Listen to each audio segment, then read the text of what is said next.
guys, Masterpiss here, and 7.1.5 is finally out. And there's been quite a few changes to the Frost Death Knight, a lot of buffs, but for a different spec, mainly the Breath of Sindragosa spec, which has become really viable right now. So in this video I'm just going to go through all the changes, what they mean, and how it's going to affect our gameplay.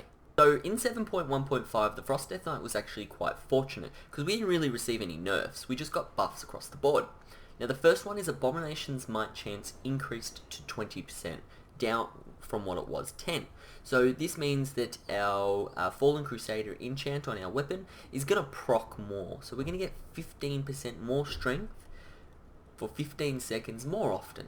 And we're going to get 6% heal. So that's just, it's a really good buff across the board for all specs. The next one is Breath of Sindragosa's damage was increased by 64%. Now this is going to make the Breath of Sindragosa talent and the Breath of Sindragosa spec a lot more viable in a PvE setting. Freezing Fog damage bonus increased to 30%, up from 25%. So Howling Blast and Frost Fever are going up by 5% damage. So this actually might give it a little bit of a kick over Frozen Pulse. Gathering Storm's damage increased per stack increased to 15% from 10. So this useless talent, which wasn't really used at all in 7.1, has now actually become extremely viable in a Breath of Sindragosa spec. So your Remorseless Winter, which was doing a total of 185k damage at this kind of item level, will now hit a single time for about 200k at a really good run. So that's a lot of damage from a Remorseless Winter. Horn of Winter, runic power increased to 20, was 10, so this is another good buff for the Breath of Sindragosa spec. Hungering Rune weapon duration increased from 12 seconds to 15, so again a really good buff for the Breath of Sindragosa spec. Murder's efficiency chance increased to 65 from 50.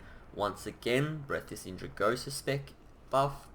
Now this one is Volatile Shielding, changed from Arcane to Shadow, which, you know, is a minor DPS increase for Unholy, but you don't use it on Unholy, so it's not really a DPS increase because it doesn't affect us.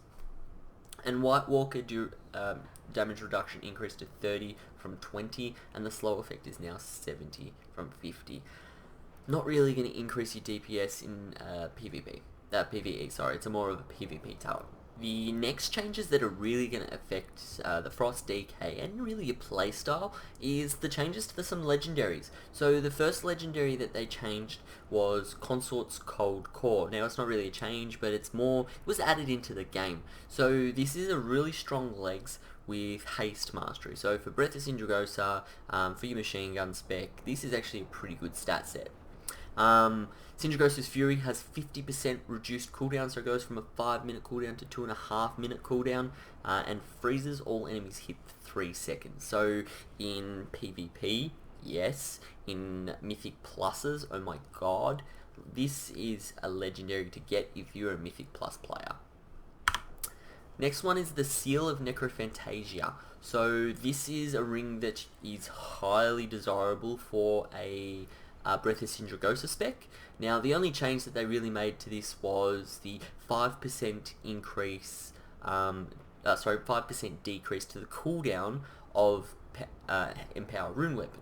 So it recharges 5% quicker. So you'll go from a 3-minute cooldown to a 2.5-minute cooldown, so 2.7 minutes. And Perseverance of the Ebon Mater. Now this was a change that was really needed in a raid setting for bosses. So previously it would do 40% increased damage to any enemy affected by Remorseless Winter. Problem with that was bosses didn't get affected by Remorseless Winter, so you wouldn't get your 40% increase. So they've changed it now to recently damaged by Remorseless Winter. So bosses, immune targets, they're all going to be hit by the damage, and you're going to get your 40% increase. So it's gone from bottom of the pack for a PvE raid setting to now being about 3rd or 4th on the list. So this is actually a really decent legendary if you get it. Look, it's no braces, it's no belt, but it's still not a bad one to get.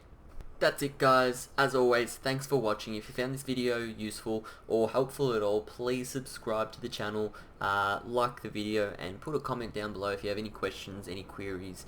More than happy to help. Masterpiss, out.